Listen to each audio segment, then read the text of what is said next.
Derek Lambert here. Scott Nesbitt here. Good team versus bad team. No, I'm just kidding. So, yes, we'll be praying for Scott's conversion to Calvinistic thinking here, my brothers and sisters. But it's okay. He just said God predestined this moment because he foreknew it. And I just say he decreed it. And it's okay, because me and Scott are brothers in Christ. But here's the thing. You know a little bit about Scott's life. You know a little bit about how terrible and horrendous my life is. Or was. So, Scott, being this guy who's in gangs and stuff like that in high school. I wasn't in gangs. Well, it was like a Mexican group type thing. Yeah, I was hanging out with gangs.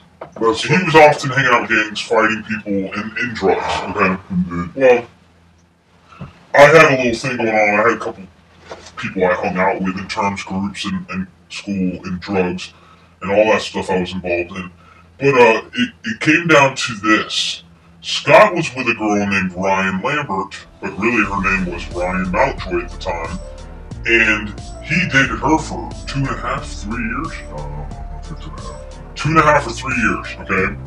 So Scott, he had his own group he went to school with and hung out with. I had my own group that I went to school and hung out with, and we never really crossed each other's lines. And I guess between you and her, you guys broke up for a while or something, or because Scott was just, in the world, lost at that moment, and then the Lord had saved Scott. Yeah, I was pursuing. See, I was pursuing worldly things, man. At that moment, yeah. Treating people like old hat, So it was. Yeah, Scott was living a bad lifestyle. Scott was in the world. But the Lord saved Scott out of the world soon after him and her broke up. And it was Providence how me and Ryan met. But the crazy thing, just to jump to conclusions, Ryan's my wife. And Ryan was his ex. And people will go, how do you do that? I don't understand. How do you even hang out? Yeah, my dad always goes, he's like, that is the weirdest thing, I can't believe you even. My dad's just like, pretty weird.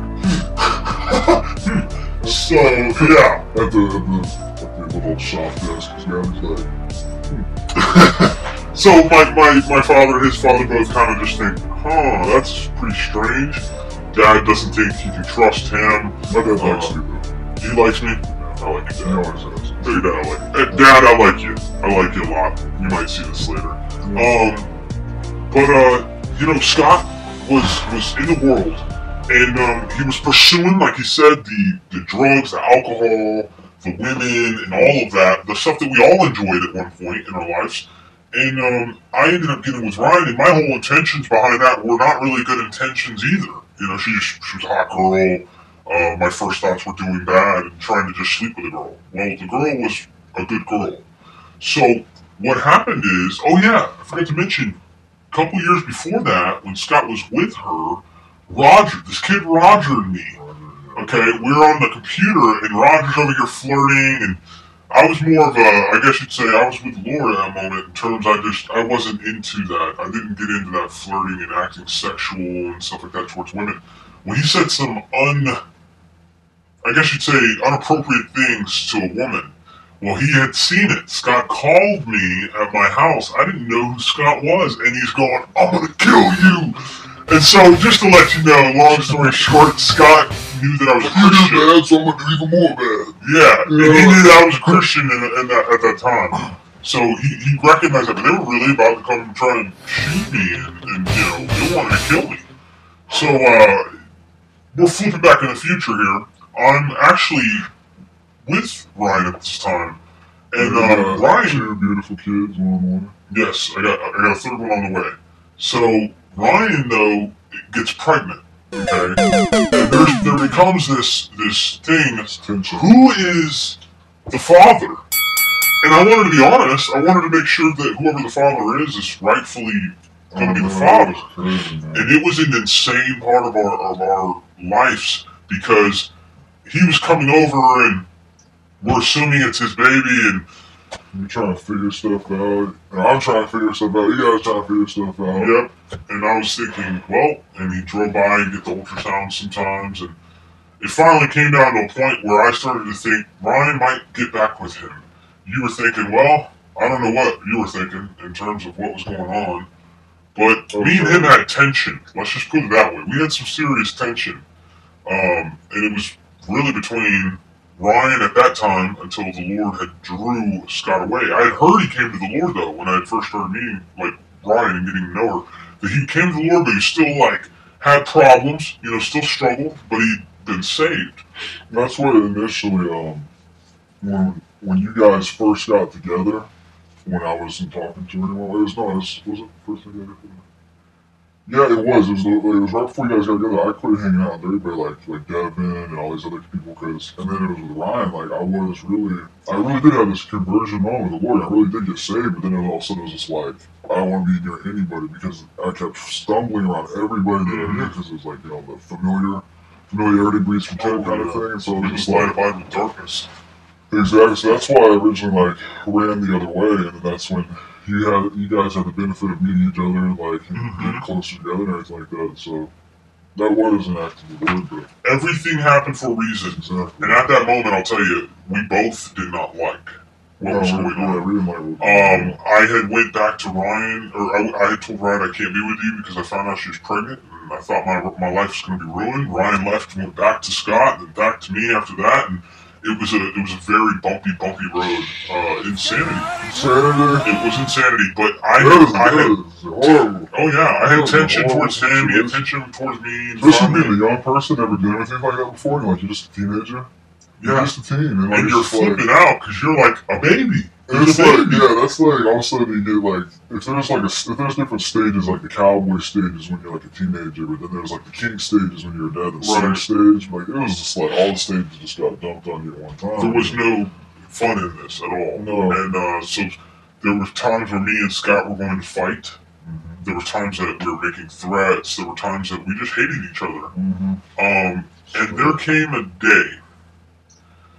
Scott had I guess that issue was settled with him and the Lord, and the issue kind of settled with me and the Lord, but I still had these, holding grudges, I guess you'd say, these ideas maybe, but he was the last thing on my mind because we'd not crossed each other, and Ryan's about to have the kid.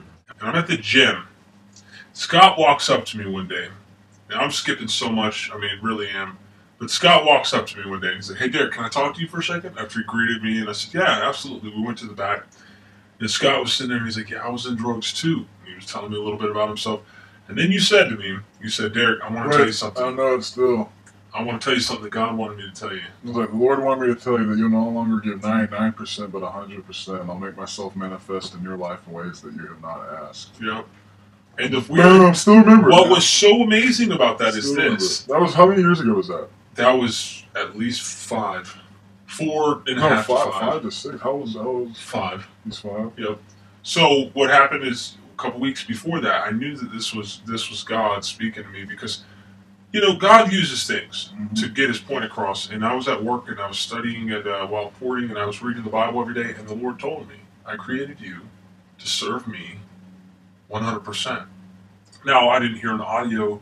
I didn't hear, "I created," but it was there. It was in my ear. It seemed like I heard it, but it wasn't in audio. It was more like He was speaking to me in my conscience or in my spirit, my soul. He was telling me, "I created you to serve me 100%. Then 2 weeks later, here Scott is saying, "No longer give 99%, Derek." And so I'm thinking, wow, well, this is pretty enemy wild. too. This is my enemy. So what happened? What happened though? Like right when we I'll say this part. I don't know if you remember it or because I know we both experienced it. We both talked about it like over and over and over and over for the next few months. But like when me and Derek came up to each other at the gym, and we seen that little thing at the back. We started walking back towards the front door, going towards the water fountain, and it was like when I think he kneeled down to get some water and he sat back and I looked at me. I looked at him, and at that moment. So I got new. I literally felt like there was a giant hand over me. And, I felt it, like as if somebody grabbed you. I didn't feel the actual touch, but it was just like, just as much as I know that I'm holding my arm, that's how much I know there's like this hand over me or whatever. But I knew that it was God's hand. I knew it was like the Almighty. That's the first thing that popped in my head. It was like, man, God's hand's over us. And like, I looked at Derek, and Derek looked at me. And I thought in my head, I said, it's like I've known him since the beginning of time. And then you said, no, I said, it's like I've known, I thought to myself, it's like I've known him my whole entire life. And then right the very moment that I thought that, it's like I've known him my whole entire life, he said, Scott, it's like we've known each other since before the beginning of time. That's the exact thing that you said. Isn't that strange? The exact moments, like within seconds. It's like I knew you, man. I really did, and I was like, "What in the world?" I knew what it was, man. It was the Lord, because towards right before we ran into each other, you had already come back to the Lord. You were walking with the Lord, and then you said the Lord said that to you, that you're supposed to give 100%. But it was like before that even happened, about 2 or 3 weeks prior, I still had the resentment. I still had that issue. It's like I didn't want to be with Ryan or anything like that. I didn't want to be a part of the picture or anything like that. But every time I thought about you, I would get angry. I just knew, it's like, hey, I knew that you were Christian, and even whether you were stumbling or not, I knew you were Christian. And I always popped in my head like a conviction every time I got upset when I thought about Derek Lambert. Popped in my head, anyone who hates his brother does not have the love of God. I knew that you were my brother because we were Christians. And that's the only thing that kept going through my head, so I started praying for you. Because every time I got really mad, I'd just be like, God, bless Derek, Lord. May he prosper in everything he puts his hands to. May he walk close to you. Everything I wanted in my life, I would pray for you. Yeah, that's another thing. Everyone needs to hear this. Ryan, when she first got with me, she said, remember back when you called me and told me you wanted to kill me? Right. Okay. She told me, she said, Derek, when I was with Scott, I used to pray, I didn't even know you, that Scott would be a Christian like you. At that moment. Remember how I was a Christian? She used to pray that Scott was a Christian like you were. But rather than God, doing that, his providence had a whole nother purpose. You became a Christian following Christ. But God actually gave her me and gave me her and had purpose for you. And now you've got a wife and a daughter. I got a daughter, yep, beautiful daughter. We hang out, not as often as we used to, because now he's got a child and he lives 30 minutes away. I live I live in Leamington. Well, it's probably about 35 minutes away. But me and Scott have we could go through gruesome details. We could go through some problems. We were going to meet up and fight at a TLC, and then it was going to be at the high school, and just all these different problems. But the only problems we bump into any day is disagreements theologically. That's it. That's it. He believes that God foreknew it, and I believe God decreed it, and that's So there's unconditional and there's conditional and all these different theological things that we believe are important and that are biblical. Though we will fight tooth and nail theologically, but no longer do we have fighting going on. We just recently went through another problem dealing with theology. But I think that a lot of stress in life has gone on, and so we have, caused more than what was needed in disagreeing over biblical theology. So we've actually made up on that, and that's just one of those things. We made a blood covenant before. We did. There's so much stuff that we can talk about. We actually cut each other's hands. Not me cut yours, but we cut our hands, and we shook hands, and we said, if your family, if you die, I'll take care of your family. If I die, you'll be there to take care of mine. And also, always lead each other to the Lord. Always lead each other to the Lord, back to the Lord. If any of us fell, pick him back up, save his brother's soul. Like James 5 says. I think it's James 5. But we've been through a lot. Lots of things. But is there any last words you'd like to give? 20 seconds, something. Yeah, when you turn your life over to the Lord, and you literally do what he called you to do, like, even if you don't, necessarily speak in tongues, or you don't see visions, dream dreams, prophesy, and all this other, charismatic rigmarole, even if you don't even do all that, if you just simply do what Jesus said to do, that will, give you wisdom beyond your youth and take you above and beyond. I mean, look at this. This was my enemy in high school, enemy after high school, and we're like best friends, so. Amen. I mean, anybody else that knows anything about us is like, dude, I couldn't even be in the same room with that person. Yeah. But here we are, So, well, God bless you, everyone. Hope you enjoyed. That's it.